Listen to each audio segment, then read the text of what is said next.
Welcome back to Monday Night Raw, where it looks like the OC has finally solved their Rhea Ripley problem.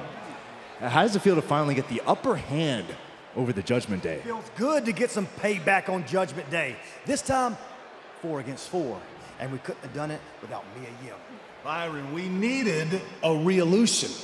We needed the toughest woman in the building. Right, and who else would we get but the head baddie in charge herself, Mia Yim? Thank you, boys. Thank you. Now, that was just a sample of what I can do. We'll see how tough Rhea really is against someone that can actually hit her back.